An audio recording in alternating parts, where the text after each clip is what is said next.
গ্রামীণ ব্যাংকের MD থাকাকালে doctor Mohammad Yunus তার পারিবারিক প্রতিষ্ঠানে অবৈধভাবে অর্থ ও সুবিধা দিয়ে দুর্নীতি করেছেন। এ ব্যাপারে দুর্নীতি দমন কমিশনে অভিযোগ দাখিল করেছে গ্রামীণ ব্যাংক। সোমবার গ্রামীণ ব্যাংকের প্রধান আইন উপদেষ্টা সংবাদ সম্মেলনে জানান, পারিবারিক একটি প্রিন্টিং প্রেসে ৯ কোটি টাকা ঋণ দেন ইউনূস। পরে সুদ সহ সেই ঋণের টাকা মওকুফ করে গ্রামীণ ব্যাংকের আর্থিক ক্ষতি করেছেন।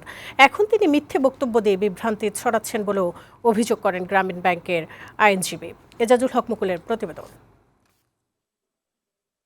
করফাকি ও গ্রামীণ টেলিকমের শ্রমিক কর্মচারীদের টাকা আত্মসাতের অভিযোগে গ্রামীণ ব্যাংকের সাবেক ব্যবস্থাপনা পরিচালক ডক্টর মোহাম্মদ ইউনূসের বিরুদ্ধে ২টি মামলার বিচার চলছে। এখন নতুন করে গ্রামীণ ব্যাংকে ৯.৫ কোটি টাকার দুর্নীতির অভিযোগ উঠেছে তার বিরুদ্ধে। গ্রামীণ ব্যাংকের পক্ষ থেকে এ ব্যাপারে দুর্নীতি দমন কমিশনে অভিযোগ দায়ের করা হয়েছে। অভিযোগে বলা হয়, ডক্টর ইউনূস গ্রামীণ ব্যাংকের এমডি থাকাকালে তার পারিবারিক প্রতিষ্ঠান প্যাকেজেস কর্পোরেশন লিমিটেডকে ব্যাংক থেকে বেআইনিভাবে ৯.৫ কোটি টাকা ঋণ দেন। পরবর্তীতে ক্ষমতার অপব্যবহার করে সেই ঋণ ও সুদ মওকুফ করেন তিনি। সোমবার সুপ্রিম কোর্টে সংবাদ সম্মেলনে গ্রামীণ ব্যাংকের প্রধান আইন উপদেষ্টা এই তথ্য জানান। ৯,৬৬,০০,০০০ টাকার লোনের তথ্য পেয়েছি। তিনি লোন দিতে পারেন না, সেটা আমি বলেছি, এবং গ্রামীণ ব্যাংক থেকে দিয়েছেন। এই লোনটা দিয়েছেন তার রুগ্ন প্রতিষ্ঠানকে বাঁচানোর জন্য। এরপর তিনি কি করেছেন, ওই লোনের সুদ মওকুফ করেছেন। সুদ মওকুফ করতে গিয়ে আসলের অংশ মওকুফ করেছে, যেটা ব্যাংক কোম্পানি আইনেও শাস্তিযোগ্য অপরাধ।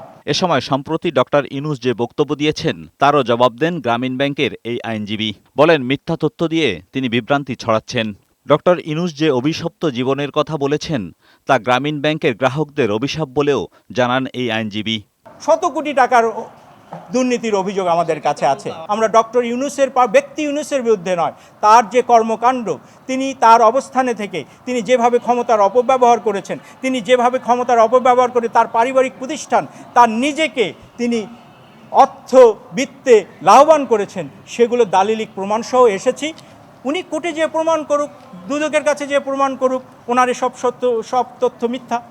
এদিকে গ্রামীণ ব্যাংকের আইনজীবীর সংবাদ সম্মেলনের পর সাংবাদিকদের সামনে এসে এসব অভিযোগ অস্বীকার করেন ডক্টর ইউনূসের আইনজীবী। একটা বিশেষ গোষ্ঠী বাংলাদেশের, বিশেষ করে আমাদের সরকারের উপরে ভর করেছে, তার সাথে আন্তর্জাতিকভাবেও একটা গোষ্ঠী জড়িত আছে। এজাজুল হক মুকুল, বৈশাখী সংবাদ, ঢাকা।